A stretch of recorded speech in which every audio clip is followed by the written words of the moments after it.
Hey YouTube, it's Avery, and today we're going to be starting a new series called Tech Talk with Avery. Today we're going to be going over the Xbox One versus the PlayStation 4. But before I get started, I want to give a shout out to Pickles Therapy. There'll be a link in the description to his channel. He helped me out with this set. He provided me with a tripod and helped me with the lighting. So thanks to him. Go check his channel out. He's starting out just like this channel.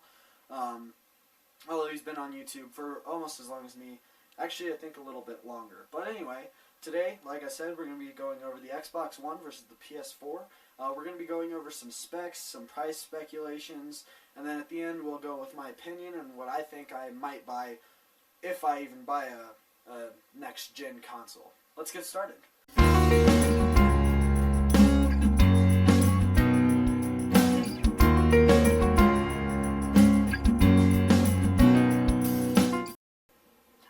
So let's get into the comparison. So first, we're going to take a look at the specs, then we're going to take a look at the price comparison, and then just some overall things that we know and that are confirmed, and then some things that aren't confirmed, but we can infer that they are going to be there. So let's start with the specs. So the specs are very, very similar between the Xbox and the PlayStation, the next gen. So they are confirmed that both of them will have 8 gigabytes of DDR3 RAM, which is a big upgrade from the 512 megabytes of RAM that the Xbox 360 has. So this means that you'll be able to go on those long zombies games without being kicked out of the game because the Xbox is taking too much, and just overall I think it'll make it run better. They both also have a Blu-ray drive. The PlayStation 3 already has one, however now it's coming to the Xbox finally. As for a kind of more of a spec, they both have an 8-core processor. However, the PlayStation 4 has an AMD x86 Jaguar processor, while the Xbox One has an 8-core custom Microsoft built processor. As for the hard drive, we don't know how big the PlayStation 4 is.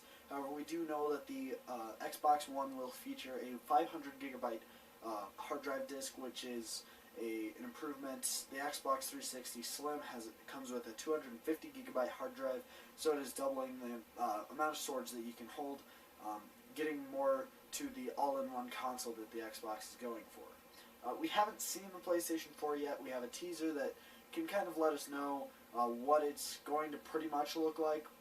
However, we don't know for sure, and we have seen the Xbox One. They made the decision of showing us at the reveal. It kind of looks like a VCR. You can kind of look up a picture, or maybe I'll put one on the screen. But so it's pretty much confirmed what the Xbox looks like. Actually, it is confirmed. We don't know for sure what the PlayStation 4 looks like. However, we do know what the PlayStation 4 controller looks like, as well as the Xbox One controller. The Xbox One controller is very, very similar to the Xbox 360 controller now, but it's a little taller, it looks like, and maybe a little more low profile this way, kind of less bulky, I'm guessing, but a little longer, like this way, maybe.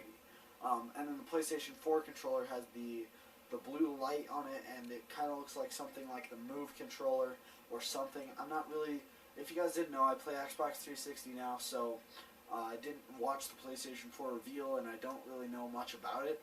However, I am still making this comparison just to let you guys know, and if you guys didn't know stuff about the consoles, if you missed the Xbox One reveal or the PlayStation 4 reveal, I can kind of fill you in a little bit. I don't know everything about the PlayStation 4, however, I do know a lot more about the Xbox One because I did watch the reveal.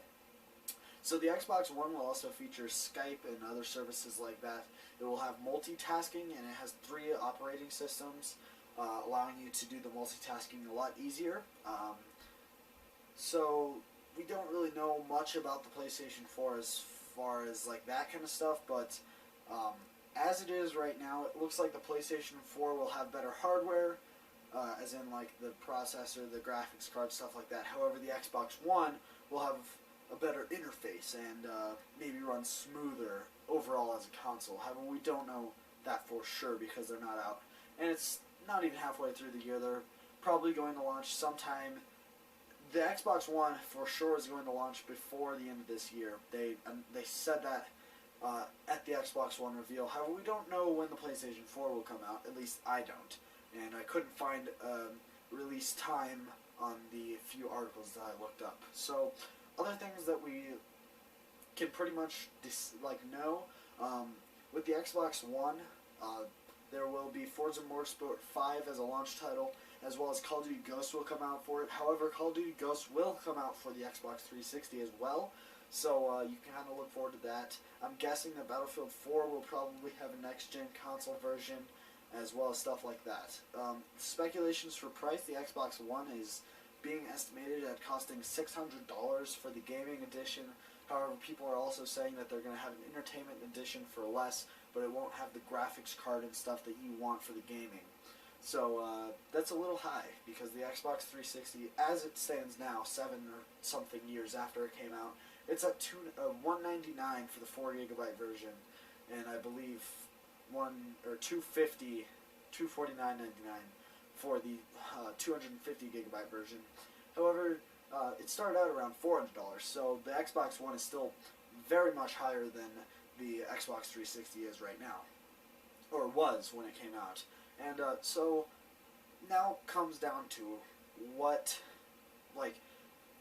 if it's worth buying the next-gen consoles, I guess. So if you guys are console gamers, which I'm supposing you are because you clicked on this video and it's Xbox and PlayStation 4, you are probably looking into buying one. Most likely the new one of the one that you currently play, because most people that play console play Xbox 360 or PlayStation 3, most gamers, but there are those of you that do play the Wii, and the Wii U already came out, so that's your next gen Wii, I guess. But so most of you are probably going to go the next step further with, if you play the PlayStation 3, you're most likely going to get the PlayStation 4. However, there are those of you that are going to be probably converted just because of something that you like better. But for the most part, I didn't mention this yet, but they have a 15-minute DVR, both of them, so you can record up to 15 minutes of gameplay. Not sure if you can do more than one recording without exporting it somehow or uploading it to YouTube or something like that, but you can get 15 minutes of gameplay, so, that's a good amount of time. That's most Call of Duty games are under that. However, Battlefield games are a little higher than that, and then if you want to do a Let's Play series or something, 15 minutes just might not cut it for you, in which case you can buy a PVR. So now it comes down to what my opinion is. So as it stands now, if I were to have $600 right now to buy the Xbox One if it was out, if I had $600, I probably wouldn't get the Xbox One, and here's why. So the Xbox One, first of all, I'm a gaming YouTuber, which means I want to record it. I can have 15 minutes of it. However, if I want to get more than that, such as a Battlefield game or a live commentary of zombies or something like that, I'm going to have to purchase a PVR, which is another at least $100, which isn't that great. So say I have $700. I have enough for a good PVR, and I have enough for the Xbox One. Then comes the computer side. You need a decent computer to record and upload to YouTube.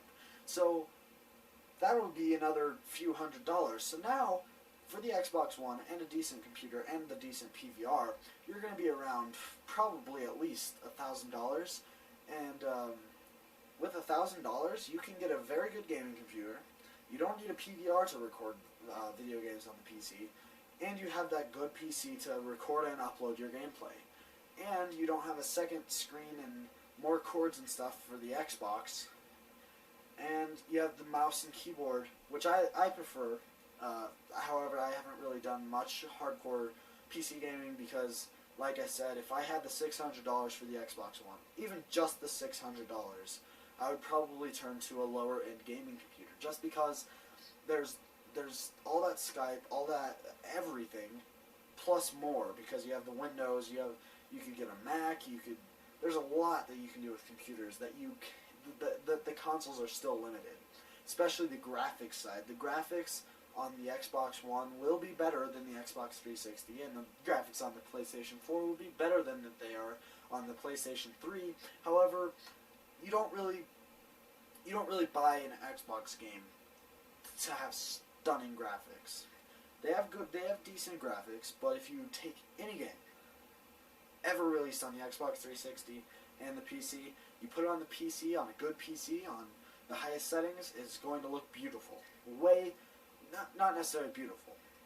it's going to look better than on the Xbox 360 just because of that GPU limit. There's only so much you can do in a console right now, and eventually they'll probably end up merging. That's kind of what the Steam box is going for, and also that Razer game tablet that came out. I'm pretty sure that it's all kind of coming into one, and they're kind of all uniting. But for the most part, I think that, first of all, I probably won't get the money for an Xbox One, at least not for a while. And if I do, I'll probably get a gaming computer. I mean, it's just, to me, it's a better deal. If you guys like the controller, you can buy a wired controller and plug it into your computer and play that way.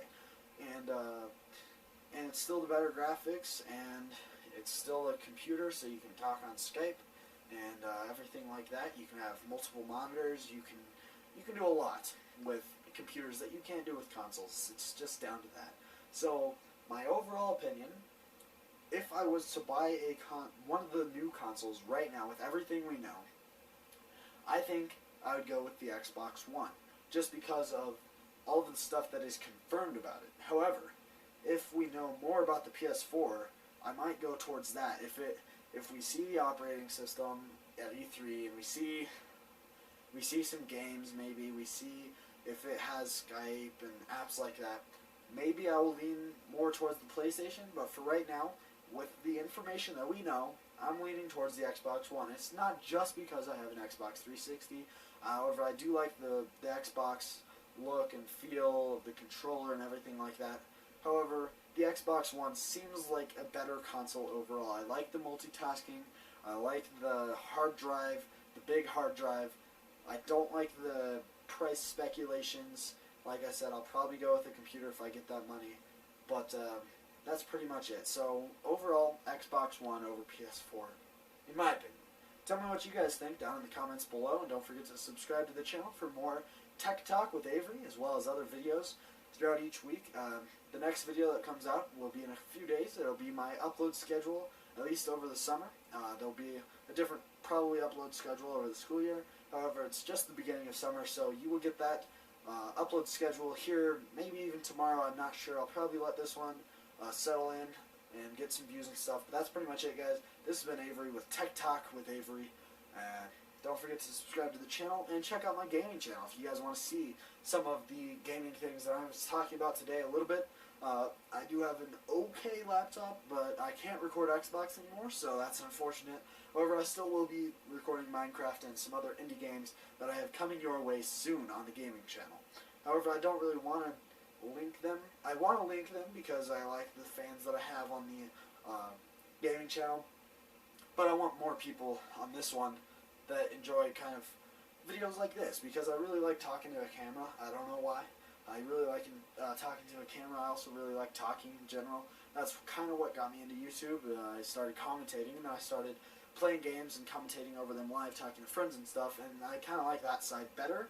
However, I still like talking to a camera like this, and I know I'm talking really fast because I've got it in this video, but I really, really do like talking to a camera. I love you guys, and don't forget to subscribe down below to become a not a brother pig, just subscribe to the channel. If you guys want to see more videos like this and other videos about guitar, skating, and stuff like that, that's pretty much it, guys.